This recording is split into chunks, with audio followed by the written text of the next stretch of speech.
Ponto de Vista. Apoio Grupo Mendes.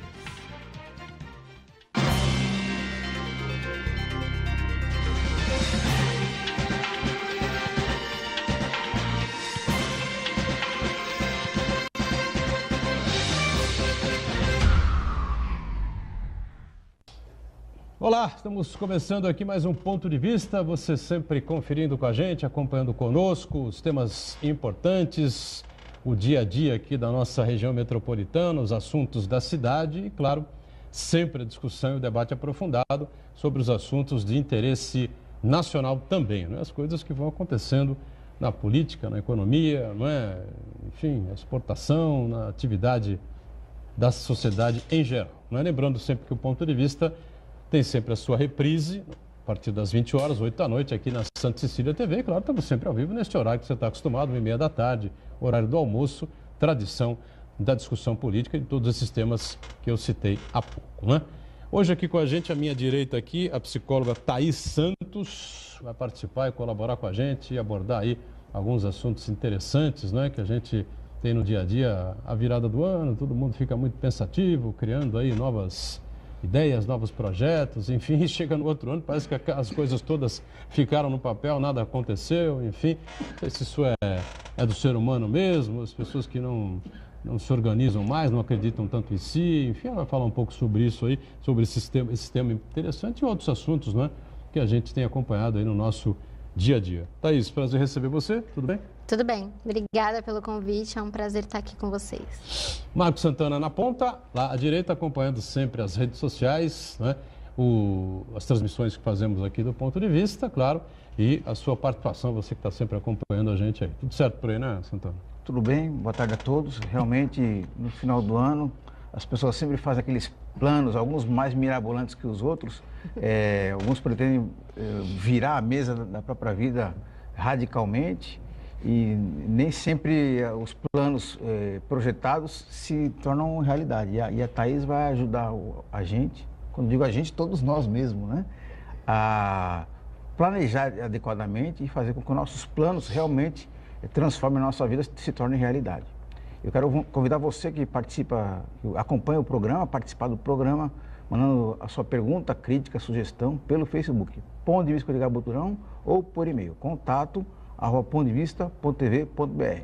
Você pode acompanhar o Ponto de Vista também pela internet, santaportal.com.br/tv. E você que nos acompanha na reprise, às 20 horas, uma boa noite. Pois é, lembrando sempre, boa noite para você que está na reprise, e o mantra do dia a dia, não é? Aqui no Ponto de Vista, termina ao vivo 2h30 da tarde, a reprise só começa às 8 da noite, e sabe lá o que pode acontecer no país neste período. Eu tenho a impressão que liberar a deputada carioca, filha do Roberto Jefferson, me falha o nome agora, para assumir o Ministério do Trabalho, continua uma dúvida atroz, para não dizer cruel, né, Santana? E o que é mais impressionante disso tudo, o Boturão, é que mais uma vez mostra a cara desse governo, né? O comportamento desse governo. E toma decisões que aos olhos de todos é completamente reprovável e imoral. Hoje de manhã eu estava acompanhando uma entrevista do pai da Brasil. Cristiane Brasil. Cristiane agora... Brasil, o ex-deputado Roberto Jefferson, que foi preso, né? Foi condenado, ficou um bom tempo preso. E ele foi entrevistado por uma emissora, se não me engano, do Espírito Santo.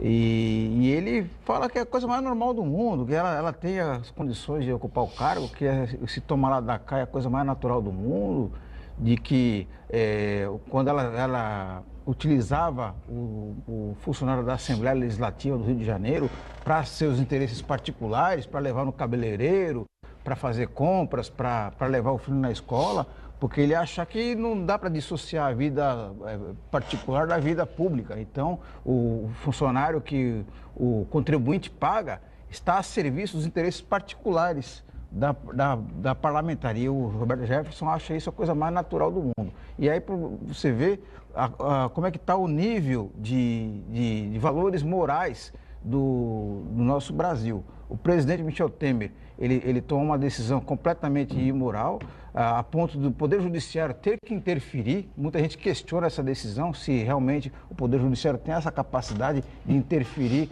num ato administrativo, mas o que fica para a gente é a desesperança, é o desalento. A história se repete, lamentavelmente, com Temer, como foi com Dilma, que tentou nomear Lula para dar a ele o foro privilegiado. O que aconteceu com Lula, que nomeou Jucá, que nomeou Renan, que nomeou outros, e, enfim, Zé Dirceu e Escambau 4, como foi Fernando Henrique, que também nomeou Renan Calheiros, não é? Não se esqueça, o presidente Fernando Henrique nomeou Renan Calheiros como ministro da Justiça, né? E outras figuras aí também que a gente pode questionar, enfim, é uma coisa que eles são, o Iberê fala aqui, a gente acha que o Iberê exagera um pouco, mas ele tem razão, né? Brasília é um mundo à parte, não é?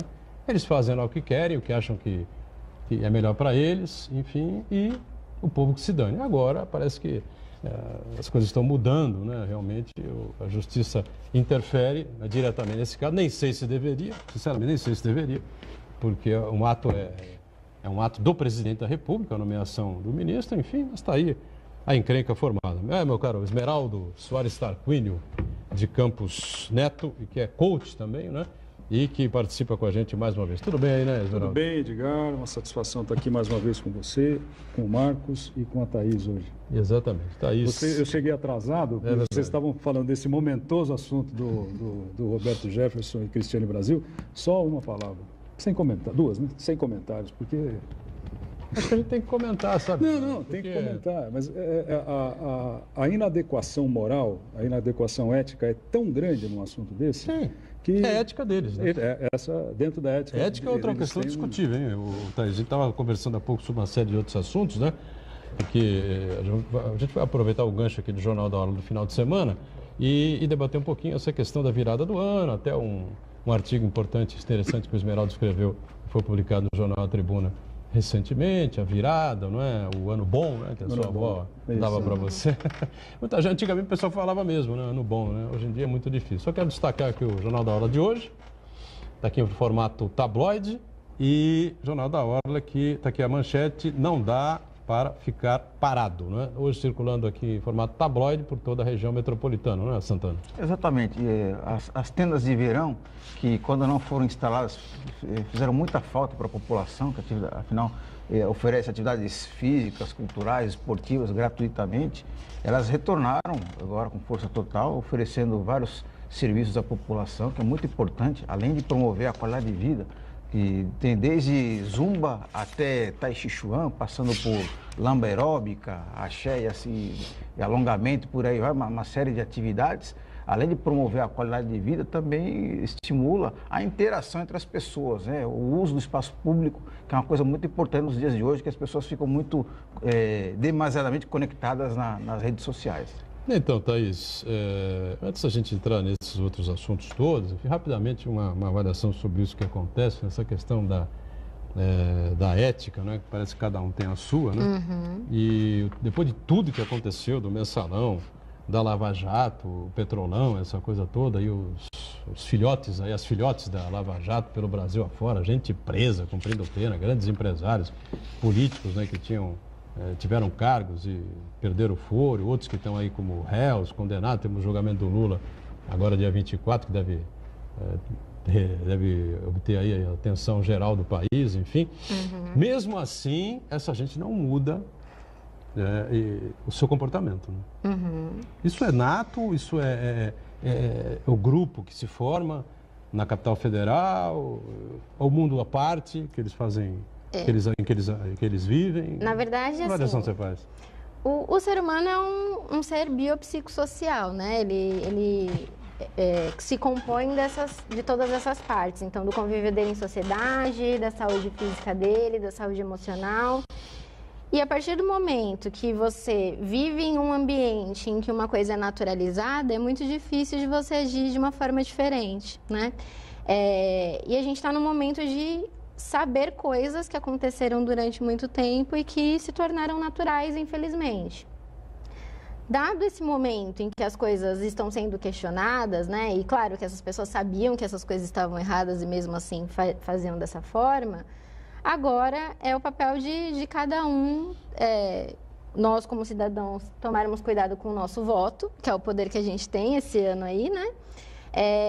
E essas pessoas, elas, quando você naturaliza uma situação mesmo errada, é a certeza da impunidade que faz que você continue naquele mesmo comportamento, né? Então, é isso.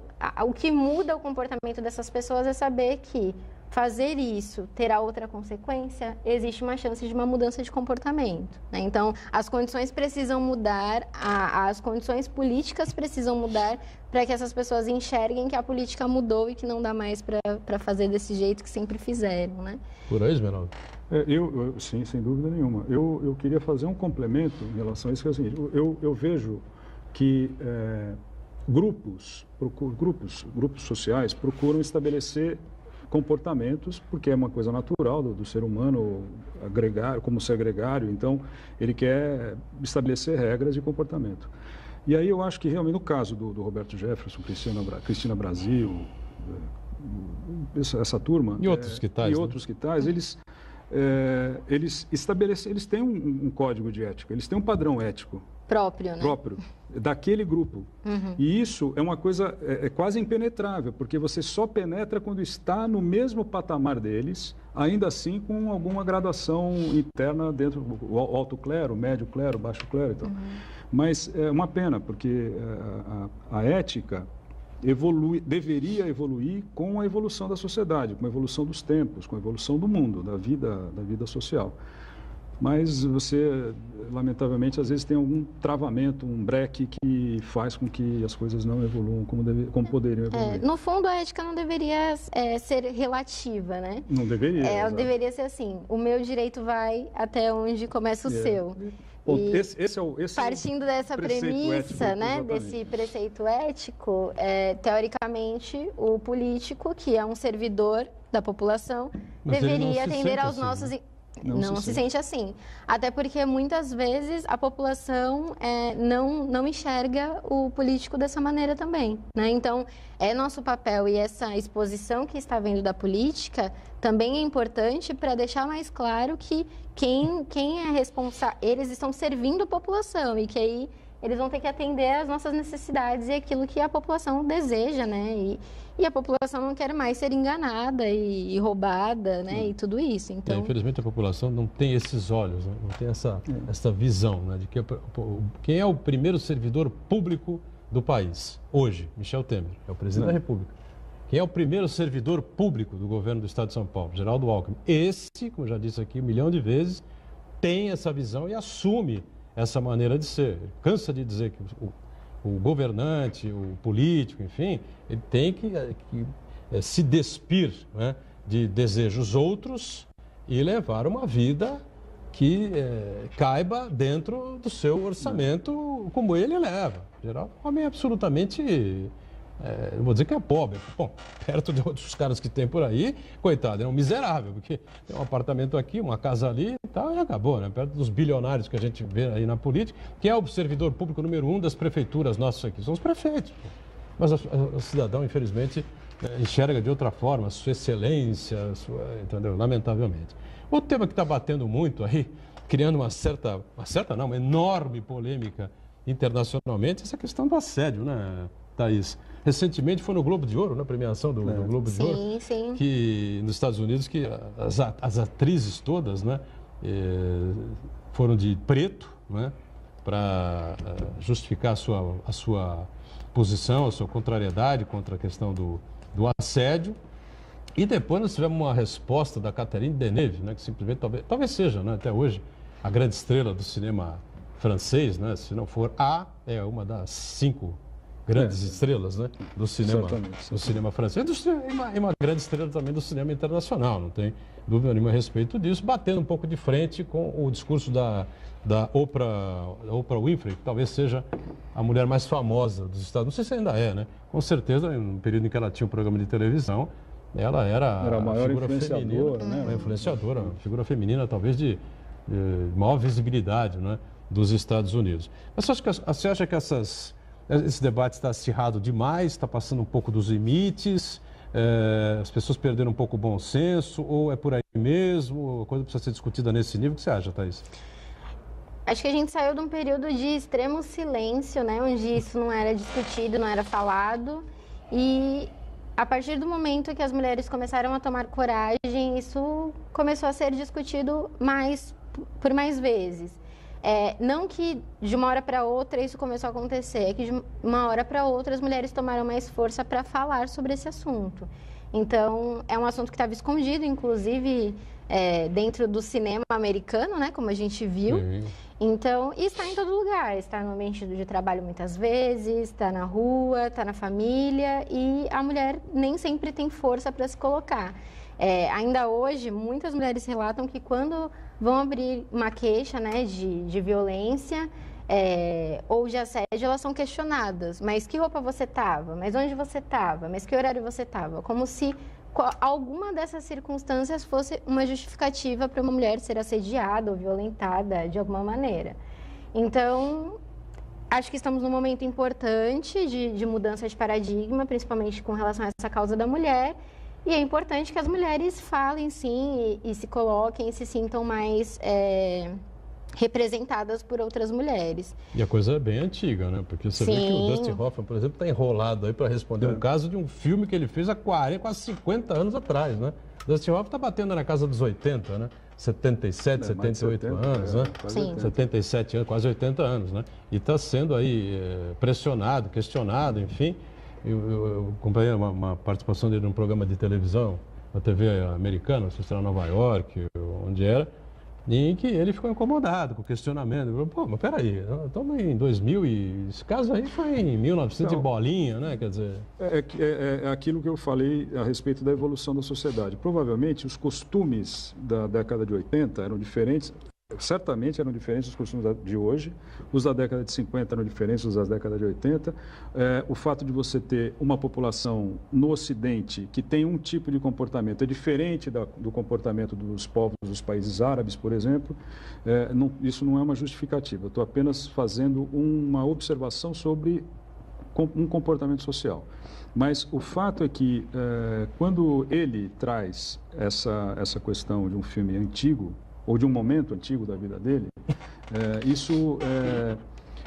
o problema está em você descontextualizar aquele momento. Eu não estou com isso querendo absolutamente justificar que o sujeito propicie a uma determinada atriz ou a um determinado ator um papel em um determinado filme baseado em alguma questão ligada à sexualidade ou ao assédio sexual que ele tenha cometido contra o ator ou contra a atriz. Porque isso também acontece em relação a homens. Então, o fato é que não é possível você descontextualizar isso, porque senão você descontextualiza o que o movimento francês traz, porque eles têm argumentos diferentes. Hoje, a Vera Leão, na tribuna, ela faz uma observação muito interessante que eu me lembrei do tempo em que eu namorava com a minha mulher. Eu adorava cortejar a minha mulher, se eu puder usar esse termo mais antigo, como também adorava ser cortejado por ela. Então, as pessoas gostam de ser reconhecidas como um elemento sexual, não como um objeto, mas como um elemento sexual de uma parceria. Um homem com uma mulher com um homem com um homem, uma mulher com uma mulher, não importa o formato. O que importa é que as pessoas têm que ter respeito sempre pelo outro. É o que a Thaís falou. Você acha um pecado, por exemplo, um cara no meio no shopping, por exemplo, tua mulher está indo lá fazer umas comprinhas e está encostando na loja, o cara dá uma cantada nela. Cantada elegante, de bom nível, entendeu? O cara educado, dá uma cantada e tal. Aí ela olha assim e fala, pô, mas qual é, né? Será que é isso mesmo? Aí tá, aqui o cara dá uma cantada educada, uma boa e tal. Ela, evidentemente, que responde, olha, infelizmente, amigo, eu tenho uma aliança no dedo, não dá. Ou para minha mulher, ou com a sua mulher, enfim. Eu acho a coisa mais natural do mundo. É justamente esse que é o ponto, né? Quando a gente fala de assédio e galanteio, chaveco, cantada, né? Como queiram, né? O limite daí é, de certo modo, tênue, né? Por exemplo, eu tenho a minha namorada, estou muito bem, é. estou muito feliz com a minha namorada, mas eu não comecei a namorar com ela mandando um e-mail nem um ofício. Claro. Eu fiz um galanteio, chavequei e tal, não sei o que, foi até difícil, mas eu consegui, né? Nós imaginamos, né?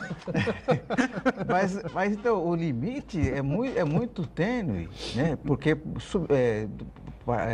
prescinde da subjetividade. Às vezes a pessoa acha um galanteio ofensivo, mas uma coisa que é muito claro, que evidencia muito bem quando a coisa ultrapassa o limite, é a questão da violência. É obrigar a pessoa a fazer algo que ela não quer, é obrigar ela a qualquer coisa, a fazer o sexo, para condicionar a pegar um papel, ou uma promoção na empresa, ou a própria manutenção do emprego dela. Esse sim que a gente tem que ficar muito atento e também diferenciar. Muita gente que tenta desqualificar quando as mulheres chegam a público e denunciam isso daí, querem classificar isso como se fosse um mimimi. Mas a diferença é muito grande isso daí. Uma coisa é uma mulher receber uma cantada na rua e falar assim, poxa, que Zé Mané, esse cara nunca vai ter chance comigo, né? E fica no terreno do inofensivo. Aliás, uma cantada elegante merece também da mulher uma resposta elegante. Sim.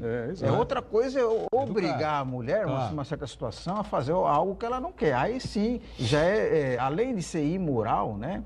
É uma coisa ilegal, é crime e tem que ser combatido por todos nós, mulheres e homens, com todas as nossas forças. E aí, Thaís, como é que fica essa coisa da cantada? O que eu tô falando, cantada é elegante, o cara é elegante, inteligente, enfim, né?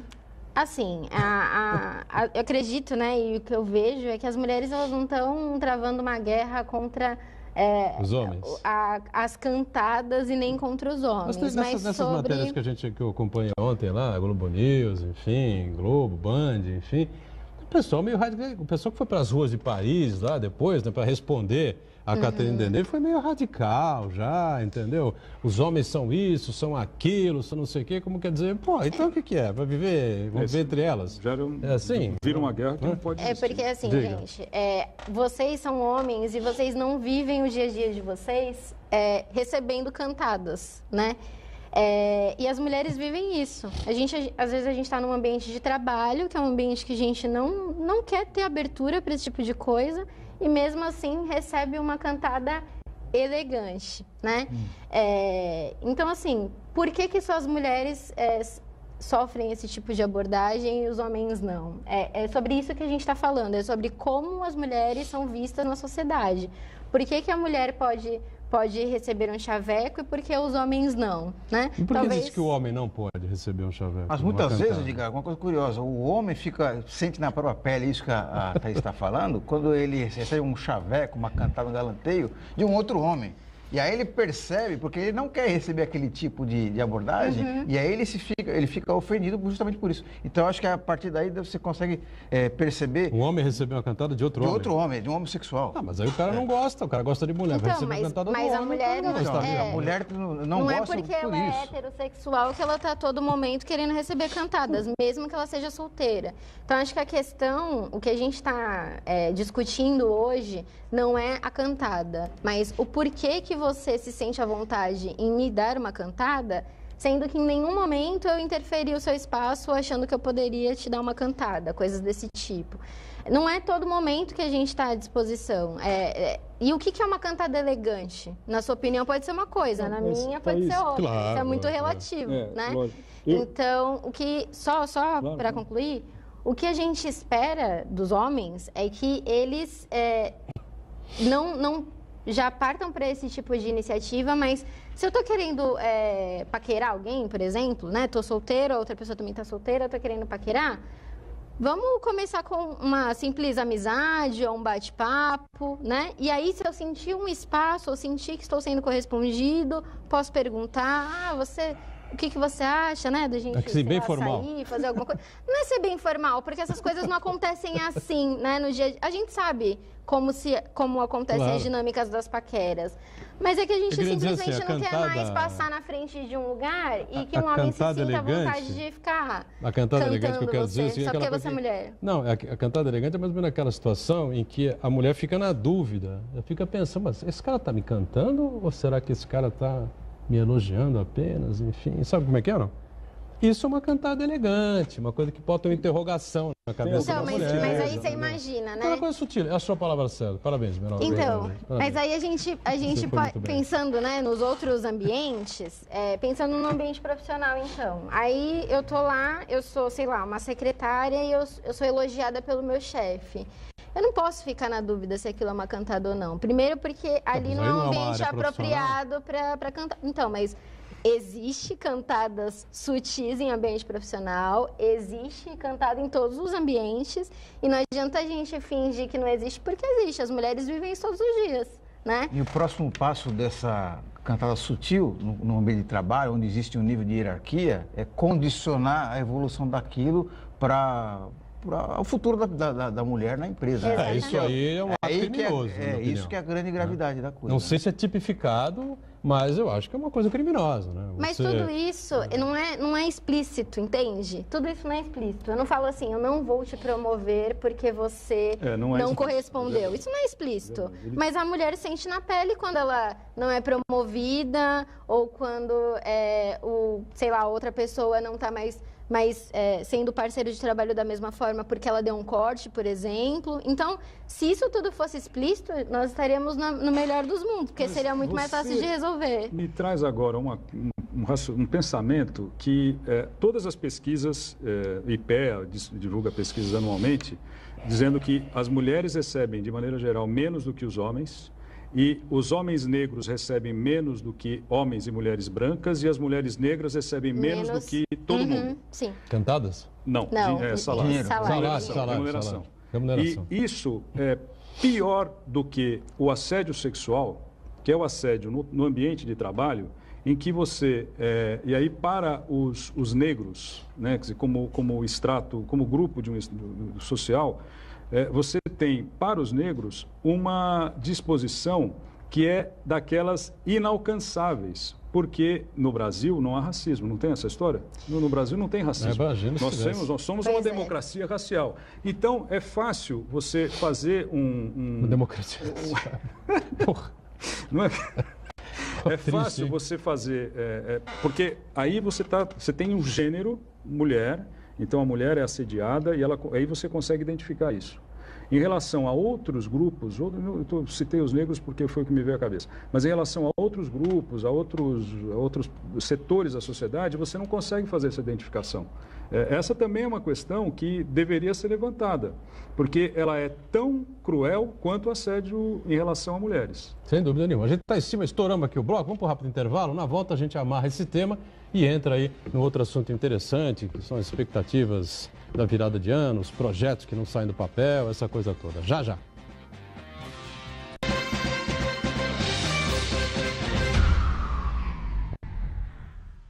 Existe um lugar em Santos onde você encontra os empreendimentos mais fascinantes da região. Um lugar amplo, aconchegante, feito para oferecer o melhor atendimento para você. Um lugar que reúne as melhores opções residenciais e comerciais nos bairros mais nobres de Santos. Um lugar que a gente nem precisava dizer, porque você já sabe. Central de Vendas Grupo Mendes, Rua Guaiaó 55, Aparecida. Venha fechar um bom negócio para abrir as portas do seu novo lugar. Tomando o seu banho, cantando no chuveiro. Não economiza água, vai gastando o dia inteiro. Na piscina ou no banheiro, com a mangueira ou com o chuveiro. Bote a mão na consciência, você é um cara maneiro. Essa água ostentação não combina com verão. Fecha a torneira, não desperdice. Nesse verão, economize água, tome banhos mais curtos, não lave o carro, não use a descarga além do necessário. Sabesp, Governo do Estado de São Paulo. Você é forte e está na hora de mostrar que você pode tudo, que o mundo está preparado para você, que os amigos, que a família se orgulham de você. Chegou o seu tempo de voar mais alto.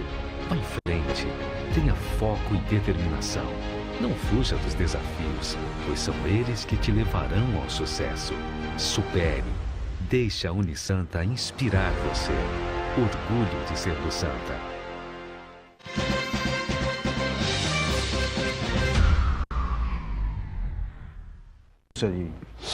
Muito bem, sequência aqui do Ponto de Vista, Esmeraldo Tarquínio Neto aqui conosco, Esmeraldo Coach, né?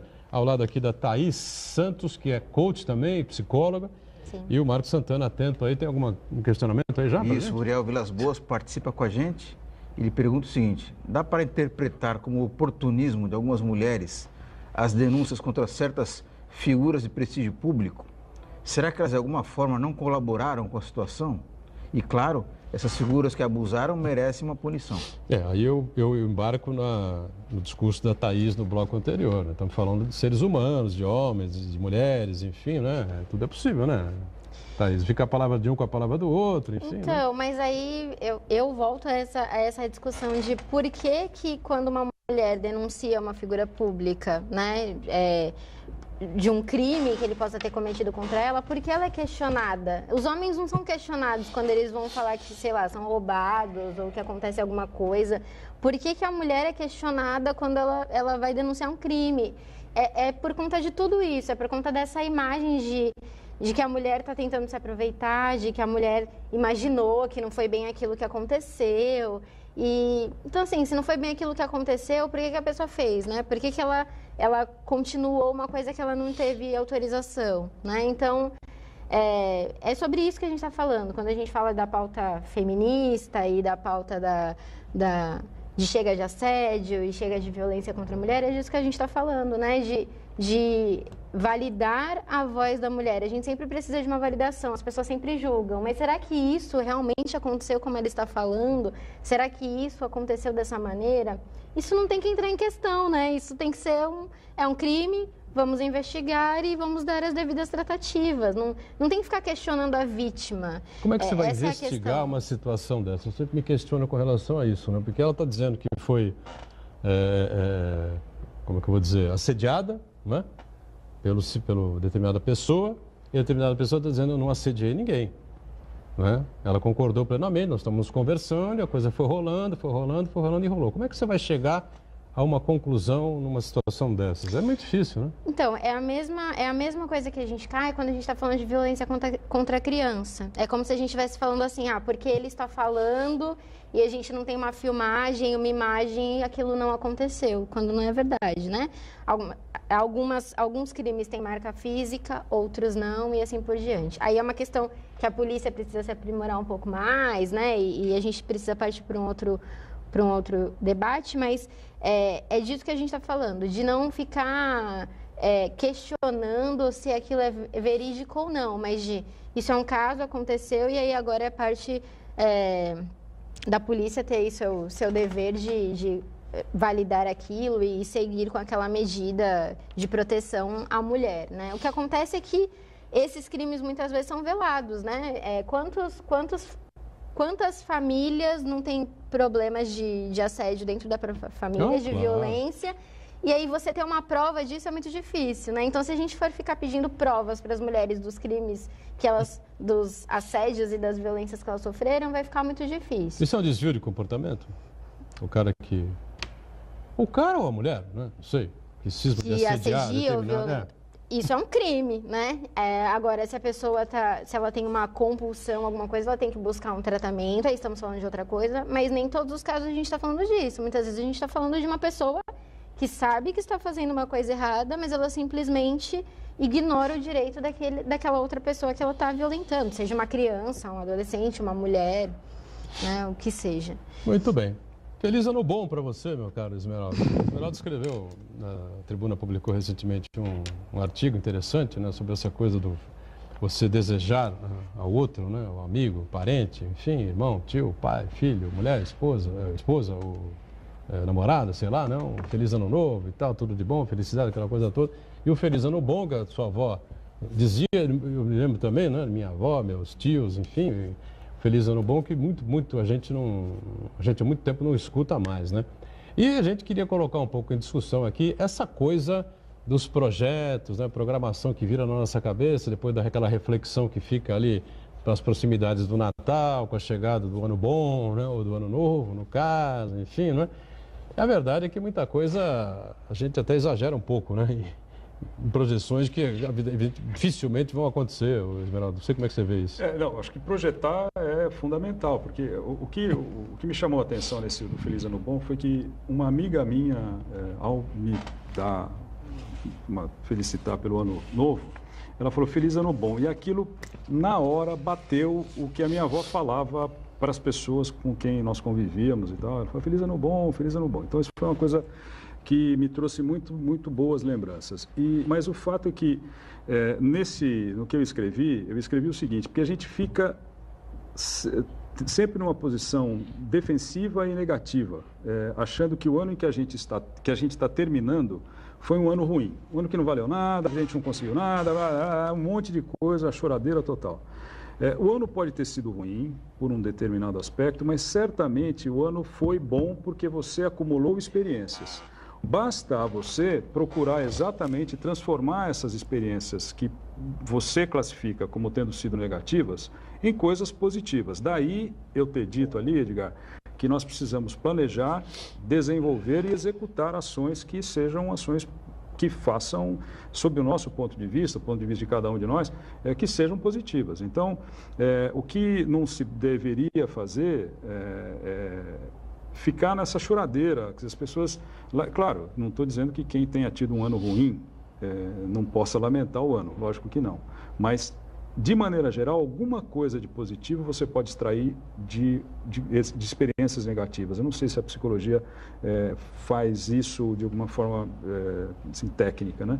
Mas eu acredito nisso. Eu tenho a convicção de que todo o acúmulo de experiências que a gente tem na vida da gente serve para gerar um novo momento na vida da gente. Então, essa é a ideia, assim, mas fundamental é planejar. Mesmo que você queira, Edgar, planejar ir para a Lua. Se você quer planejar ir para a Lua, na minha idade, na nossa idade a gente não consegue mais, mas se você quer ir para a Lua, você vai precisar se inscrever num programa aeroespacial brasileiro, aí depois você vai para a NASA. Não, eu também não, absolutamente. Mas você tem que ter um planejamento que esteja dentro das suas condições, dentro do controle, não é, Thaís? Então, são coisas que a gente faz de acordo com o que é possível executar. Não adianta querer coisas impossíveis, inatingíveis. Então, não dá para você fazer assim. Mas planejar com parcimônia, desenvolver com efetividade e executar de uma forma positiva, isso é bem possível. Diga, Santana. Ô, Esmeraldo, eu li o seu artigo na tribuna e a primeira ideia que eu tive na cabeça, eu lembrei de um filme dirigido pelo Ridley Scott chamado Um Bom Ano. Não, do vinho na França, né? E ele é protagonizado pelo Russell Crowe, que a história é muito emblemática, tem muito a ver com o que nós estamos falando aqui. Que a história o Russell Crowe, que é uma pessoa do mercado financeiro em Londres, que a paixão dele pela vida é o dinheiro. Ele quer ficar milionário, bilionário. E aí ele recebe uma herança de um parente distante, uma propriedade na França, no sul da França, na Provence. E qual que é a ideia dele? Ele vai para lá, vai para a chácara, um sítio, uma chácara, que na verdade é uma pequena bodega de vinhos. Ele vai lá, ele quer vender a propriedade, colocar o dinheiro no bolso e voltar e gastar dinheiro, e investir e ganhar mais dinheiro ainda. Só que quando ele chega na Provence, aí ele conhece lá uma moça, aí ele vê, experimenta a vida provençal, né? Experimenta os vinhos, a comida, aquele clima bucólico todo, né? E aí ele começa a refletir sobre a vida dele, né? Então, quando você fala de um bom ano, um ano bom, eu acho que é uma capacidade da pessoa, quando começa um novo ciclo na sua vida, dela repensar os seus valores, repensar como ela está levando a sua vida e colocar valor, né? Avaliar o que realmente conta na vida dela para ela ser feliz e, a partir daí, mudar o seu comportamento para buscar a tal felicidade, que afinal de contas acho que esse é o grande objetivo da nossa vida, é a gente buscar a felicidade. Então eu acho que com todo início de um novo ciclo é uma oportunidade para a gente fazer sim nossos planos, mas avaliar o que realmente conta na nossa vida. Agora, Thaís, com relação a essa coisa da virada, enfim, né, foi muito marcante a questão dos últimos anos. Essa crise econômica toda, essa dificuldade financeira que todos atravessaram, o país numa situação muito ruim, muito difícil, muito problemático. Ainda persiste esse problema, essa situação, embora venha aí algumas grandes figuras dizendo que a coisa está um pouco melhor, tem uma luzinha no fim do túnel, a gente até acha que sim, a impressão é que batemos realmente no fundo do poço, porque o poço não tinha fundo, né? Cada dia que virava, a coisa vai para o chão, vai para baixo ainda, né? Parecia que era um infinito de coisas, de problemas e dificuldades, né? Então fica aquela coisa de 15 estourou a crise para valer, 14 já começou, 15 foi terrível, 16 pior ainda, 17 um ano muito difícil, aquela coisa. E a expectativa acaba sendo realmente para outubro, com o processo eleitoral, que se tem aí um novo presidente eleito, enfim, e que de alguma maneira atenda à expectativa da população, né? Eu acho que de maneira geral, com relação a esses últimos 2, 3 anos no Brasil, se viveu isso, né? Sim, uma preocupação muito grande com o nosso futuro de forma coletiva, né? O que será de nós com essa crise, o desemprego que afeta a vida do brasileiro de uma forma muito forte e faz com que a gente fique se questionando quais são as saídas que a gente tem nesse momento, né? E aí eu vi algumas reportagens, inclusive, falando sobre a criatividade do brasileiro nessa fase da crise, né? De começar a se reinventar, repensar a carreira, o que eu vou fazer, se eu não estou mais com a carteira assinada, vou começar a empreender de alguma forma, vou fazer outras coisas. E é aquilo que você estava falando, né? Perante uma experiência ruim, às vezes a gente consegue conhecer habilidades e coisas que a gente não conhecia a respeito de nós mesmos e conseguir se reinventar. Nem sempre a gente consegue fazer isso numa fase ruim, mas quando a gente consegue fazer isso é importante porque você descobre outras coisas que você é capaz de fazer e que você não se julgava capaz antes desse momento que te forçou a fazer isso, né? Muito bem. Vamos aproveitar o nosso finalzinho de bloco aí, sair para um rápido intervalo então, e na volta continuar comentando e discutindo esses temas que são interessantes, porque já viramos de 17 para 18, né? Quem sabe tenhamos realmente novos ares, né? Nesse ano que entrou agora aí há 11 dias, né? Já, já.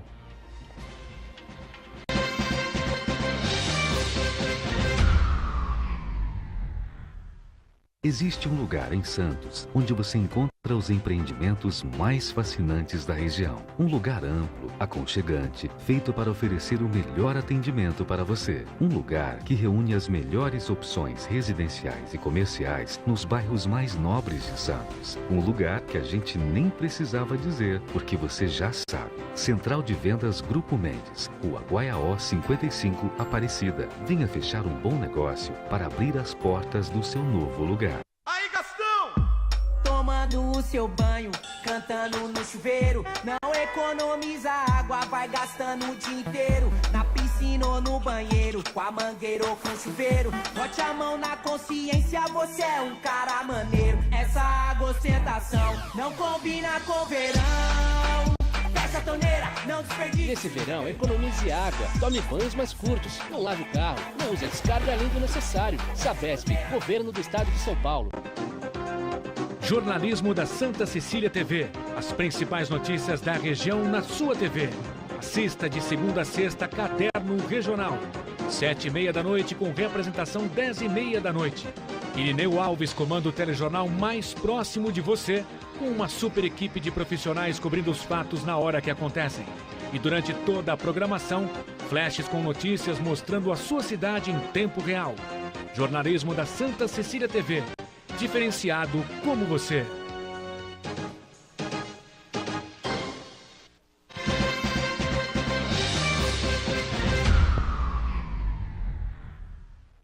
Né? Muito bem, voltamos aqui com o ponto de vista, falando aí das expectativas da reta final do ano. Aliás, muita gente não acredita, né, nessas coisas. O pessoal vai para a praia, pula 7 ondas, não sei o quê e tal, né? Mas esses acreditam na possibilidade, pelo menos, de se manter, né, o ritmo de vida que vinha se levando durante o ano que terminou e para o ano que eventualmente está começando. Agora, 2017 virou para 2018, né?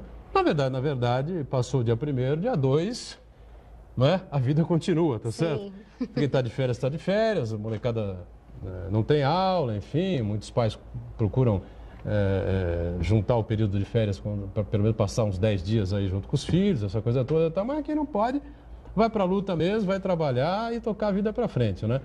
Mas cria-se um clima, né? Cria-se uma expectativa, né, Thaís? Sim, janeiro é um mês que a gente entende como um mês naturalmente terapêutico. Terapêutico? Sim, porque é um mês que a gente está mais reflexivo e disposto para mudanças, né? Então é um mês que a gente pensa, não, esse ano tá mais esperançoso de que aquele ano vai ser diferente, então se matricula na academia, se matricula numa aula nova, começa a dieta.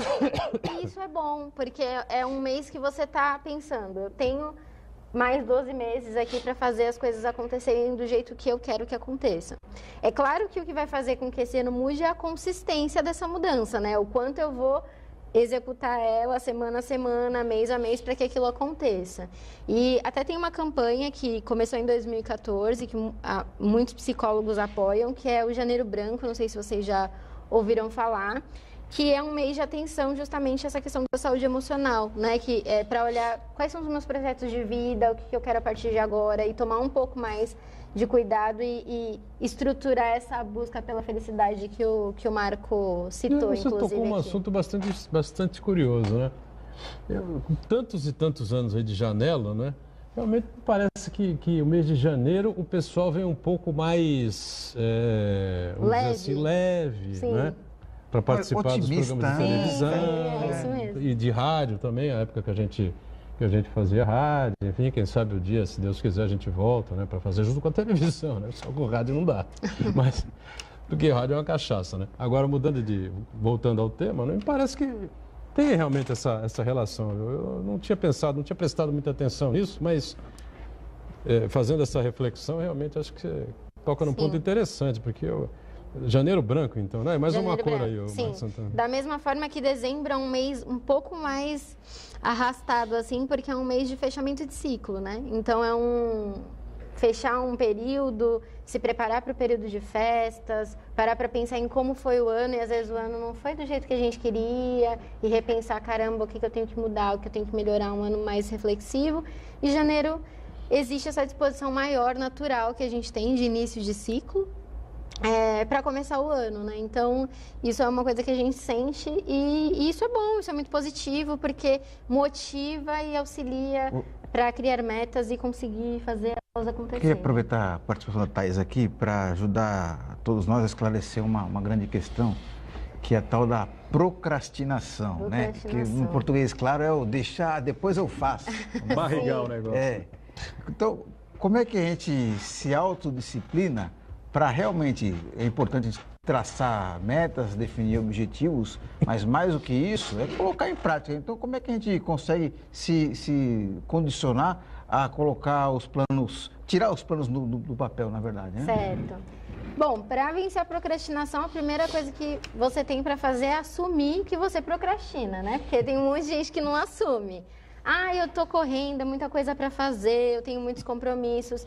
E se encher de compromissos também é uma forma de procrastinar. É uma forma de você não focar naquilo que é relevante e dar atenção para pequenas coisas que não são tão importantes assim e gastar o seu tempo todo com elas, né? Como ficar checando e-mail toda hora, gastar tempo com rede social, coisas desse tipo, né? Então, assumir... Ok, tem uma postura de procrastinação, que todos nós em algum momento procrastinamos alguma coisa, né? Parar para pensar sobre o motivo de procrastinar. Então, por exemplo, quero mudar de emprego esse ano. Por que eu estou procrastinando as ações que vão me levar a esse objetivo? Porque eu tenho insegurança de sair daqui para um outro emprego que talvez não me dê tanta estabilidade. Porque eu acho que eu não tenho tudo o que precisa para conseguir mudar de emprego nesse momento. Ou porque eu acho que o mercado está em crise e que eu não vou conseguir me recolocar. Então, primeiro você identificar quais são os motivos dessa procrastinação. Você pode procrastinar por medo, por insegurança, por preguiça, né? Por várias situações. E aí, a partir disso, traçar pequenas metas. Então, ok, entendi porque eu estou procrastinando, mas mesmo assim esse projeto é importante para mim, eu quero que ele aconteça agora em 2018. Então, traçar metas pequenas, com prazos, para você aos pouquinhos ir chegando naquela meta maior. Então eu vou me cadastrar em sites de empregos confiáveis, vou atualizar meu currículo, vou bater um papo com aqueles amigos que podem me indicar para oportunidades de emprego, vou atualizar meu LinkedIn, vou começar a me candidatar a vagas, vou ficar de olho no mercado, vou me atualizar em determinado curso. Tem uma série de situações que precisam ser feitas. A Thaís foi entrevistada aqui pelo Jornal da Hora, pela Bárbara Camargo, na edição do final de semana, não é, Santana? Responder uma série de questionamentos. E tem um ponto aqui que eu acho extremamente significativo, né? O momento de buscar ajuda, né? Quando é que o cidadão... Isso é de cada um, depende de cada um, né? É preciso ajuda para buscar ajuda, o empurrão, alguém tem que chegar e falar, meu, para que tá tudo errado, tua vida tá do avesso, você não tá percebendo? Você precisa arrumar essa coisa aí. Não tem cabimento continuar atuando dessa maneira. Você não vai chegar a lugar nenhum, a pessoa só reclama, não vai, tá, não avança.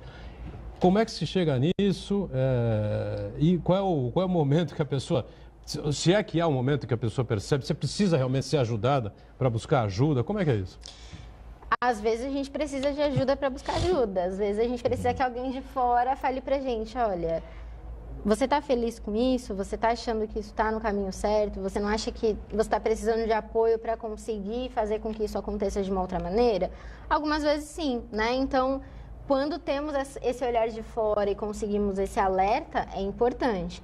Mas muitas vezes a gente também pode observar, né? Prestando atenção em como anda o nosso ritmo de vida, se a gente está conseguindo cumprir as coisas que a gente se propõe a fazer, será que não é o momento de repensar um pouquinho o que eu estou vivendo e a forma como eu estou vivendo e eu preciso de ajuda para fazer as coisas acontecerem? Não necessariamente eu preciso estar com um problema para buscar ajuda, terapia, coisa do tipo. Eu posso buscar terapia para ser um pouco melhor do que eu sou hoje, né? Para me conhecer melhor e para conseguir dar um outro passo na minha vida. Né? E buscar ajuda depende também de aceitar ajuda, de estar aberto a aceitar ajuda e de estar disponível para essas mudanças. Muito bem. Esmeraldo que atua como coach também, né? E o coach, os coaches. Os coaches, né? Hoje em dia são muito procurados exatamente, eu não sei se exatamente por um tipo de orientação, um treinamento, porque coach, na verdade, tem o significado de treinador, né? E o coach para fazer uma espécie de treinamento, de orientação, de palestra, visando, né, ajudar a pessoa a tentar buscar aquilo que ela quer, né, que ela deseja, o melhor para ela. Mais ou menos por aí, né, Esmeralda? Exatamente. A palavra, o termo coach, que faz parte da língua inglesa, ele tem origem na Hungria, numa cidade chamada Kocs, ou Kok, que era uma cidade que estava na rota do Oriente para o Ocidente e vice-versa, e que produzia carruagens. O que faz uma carruagem? Leva alguém de algum lugar, ou uma mercadoria de algum lugar para outro. Essa é a função do coach.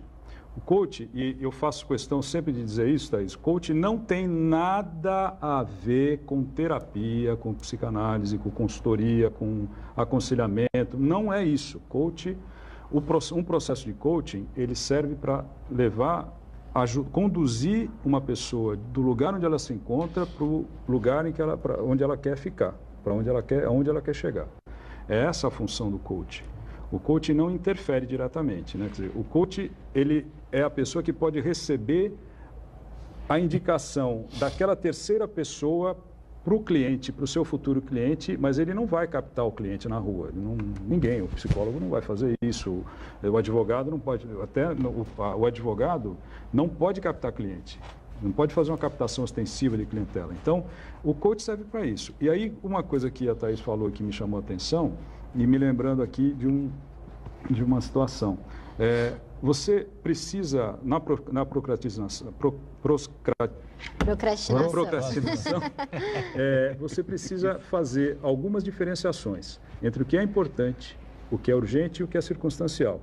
Então, o que a Thaís falou, ler e-mail de propaganda, entrar 80 vezes, porque eu vi outro dia uma pesquisa, as pessoas costumam entrar 80 vezes no telefone, na rede social, Facebook, WhatsApp, Instagram, qualquer coisa.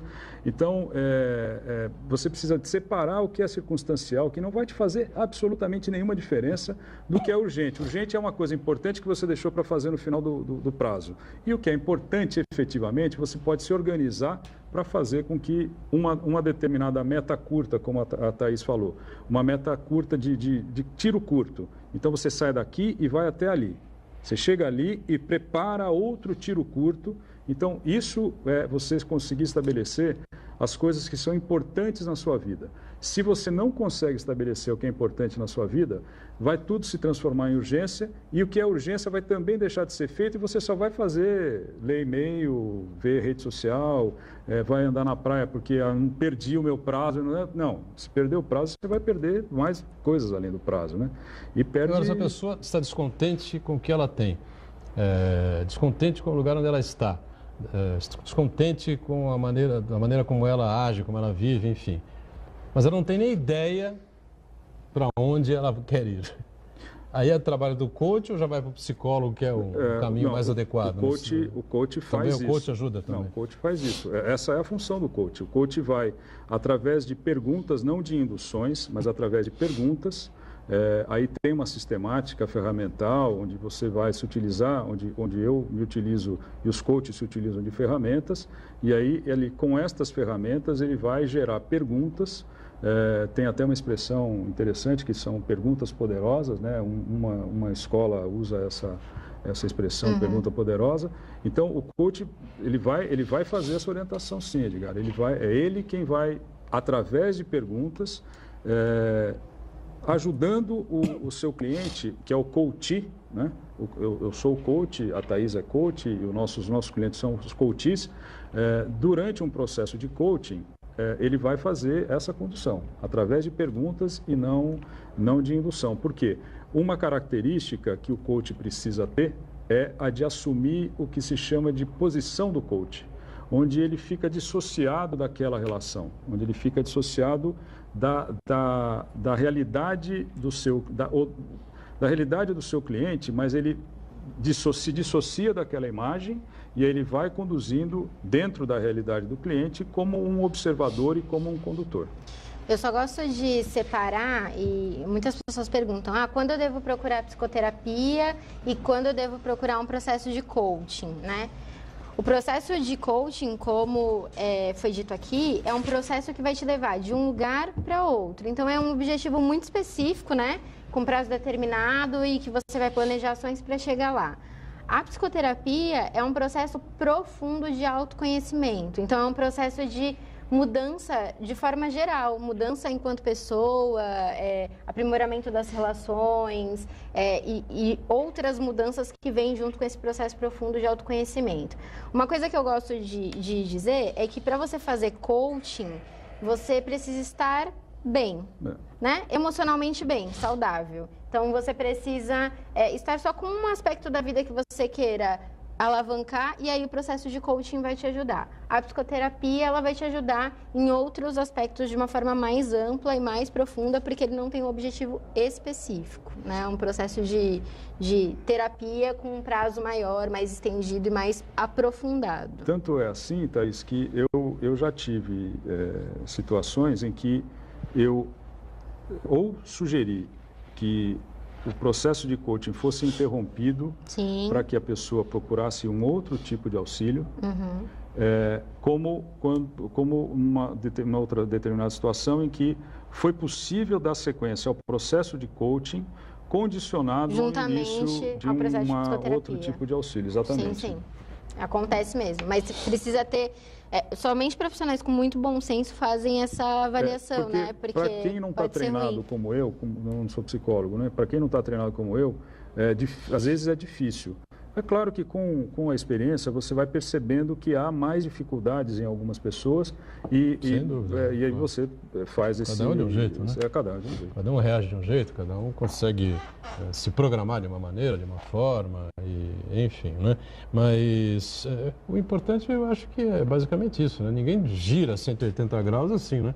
Na virada de ano. E não adianta você girar de 2017 para 2018 que no dia 2 de janeiro... Você percebeu que as coisas estão basicamente da mesma forma. De 360 graus. Da mesma maneira, do mesmo jeito, tá certo? Então tem aquela outra coisa também, a visão que você tem das coisas, né? O mar está lá todo dia. 360 graus para a forma como você está enxergando as coisas. Aí as coisas vão mudar realmente. Como você enxerga. O mar é aquela coisa, o mar, né? E a orla da cidade, tomando Santos como referência, o mar está lá do mesmo jeito todo dia, né? Às vezes tem uma ressaca e também está lá todo dia, né? O Jardim da Praia também está está lá todo dia, enfim, né? Às vezes, né, você tem uma visão, você passa por ele, né? Nem está aí, mas ele está lá, né? Do mesmo jeito, todo dia, né? E tem outros dias que você olha, né, e fala, meu Deus, que visual, que coisa fantástica. Você está mais fazer uma foto, predisposto a uma determinada sensibilidade, uma sensação, né? O importante é não desistir, né? Seguir em frente, caminhar. E a gente com certeza vai fazer outros programas nessa linha, nessa direção, porque é bastante importante. Foi bom receber você aqui, Thaís, como sempre. Eu que agradeço. Trazer ela aqui, sucesso, até uma outra com a gente aqui. Valeu. Obrigada, agradeço. Esmeraldo, vamos ver se realmente valeu a pena atravessar para 18. Claro, sempre vale a pena, né? Sempre vale a pena. E vamos aguardar aí o que vem pela frente. Acho que dia 24 é um dia importante, né?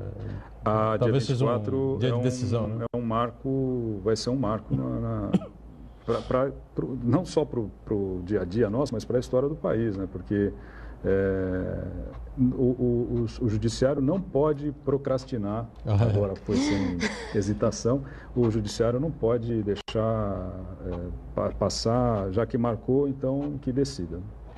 Estamos fechando o ponto de vista, que você acompanha com a gente segunda a sexta-feira, sempre ao vivo, 1h30 da tarde, né?